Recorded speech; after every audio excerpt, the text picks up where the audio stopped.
Well, we're joined by Lance O'Sullivan, of course, part of Wexford Stables with Andrew Scott. And Lance, you made the decision earlier in the week and sort of an unknown sort of times that we're in at the moment, Lance, to be able to put your stable to one side and make sure that health and safety was the number one key for your staff. Yeah, I think, Brendan, Andrew and I, we had a discussion about it. I think the discussion lasted about 30 seconds. And we said, well, our staff, they're paramount. We cannot afford to have them working together. And, if this virus is serious of what it is, the possibility of them, taking something home to their wives and children. And so for us, it was really a no-brainer. We just didn't want to risk that at all. So that's why we elected to make a call very early and turn all of the horses out of our barn and put them out to spelling paddocks. So what was the procedure around that and how did it all unfold? Look, the day we decided to do it, I think we emptied the barn out all bar 5 horses. We contacted the owners and we decided that we felt that was the right thing to do. We felt that the sooner we get onto it, the sooner that this problem would go away. And so we sort of did our bit by getting rid of them all. The following 5 or 6 followed the next day. They went out to back to their owners' properties. And look, it was a sad day, watching the last horse walk out of the Wexford barn. And in fact, Andrew took a video of it and a photo of it. And, it was a bit of a sad time. You get very attached to your horses. But we just felt, for our owners and for everybody involved, it was the right thing to do. It's sort of a two-sided argument at the moment, Lance, because there's been a lot of talk around the other side of the coin and wanting to keep this going as much as possible. So the main stand that you wanted to make was that you felt as though it was the best for your stable, the best for your horses to be able to go away and be safe for your stable. But then there's that other side where others are wanting to try and keep going and try and keep it as normal as they can.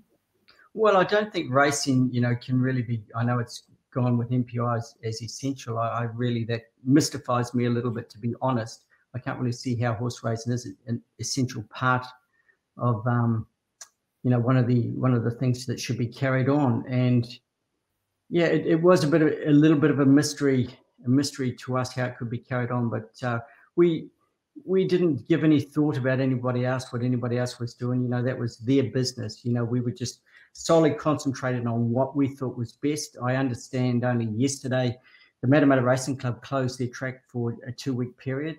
So they've been very proactive as well. So everybody's trying to do their bit to make the problem go away quicker. So if you look at it as a whole, Lance, this is 4 weeks that we are in lockdown in New Zealand. We've seen all the major stables put their horses out for this period. So really, in all reality, in terms of getting racing back up and running when it is time and when it is clear, I mean, it's not going to be just a case of flicking a switch and having a race meeting the following Wednesday. No, I don't think so. And I think we've got a 4-week stand-down period from horse racing.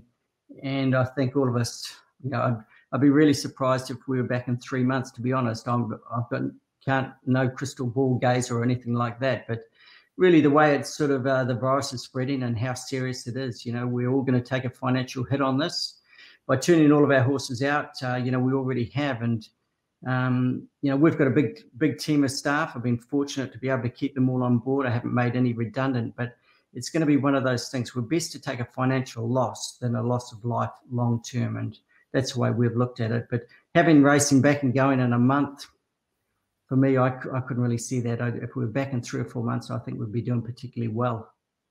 Yeah, and looking overall with what's happened, I mean, to try and get rid of this virus as quick as we can is the best way to be able to solve the problem of what we've been told by experts to do what we are doing right now. Well, absolutely, and I think it's 1 or 2 or 10 stables aren't going to solve the problem.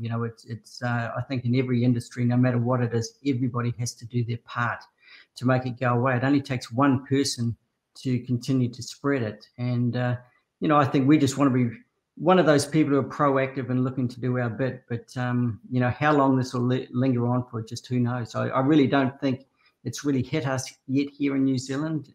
Reality may come a little bit later when, a few people pass away. Hopefully it won't get to that. Yeah, Lance, I just wanted to ask you one more thing, just around the horse welfare, and just when the horses are going to be away from work and are going to be away from working in the stables, just what's your feeling around that? Well, Brendan, to us, of course, it's we've found paddocks for them all, and it's no concern to us. But for the horses that do spell in paddocks, my brother Paul's trained in Hong Kong for 15 years. They all spell in boxes. Every horse up there spells in a box.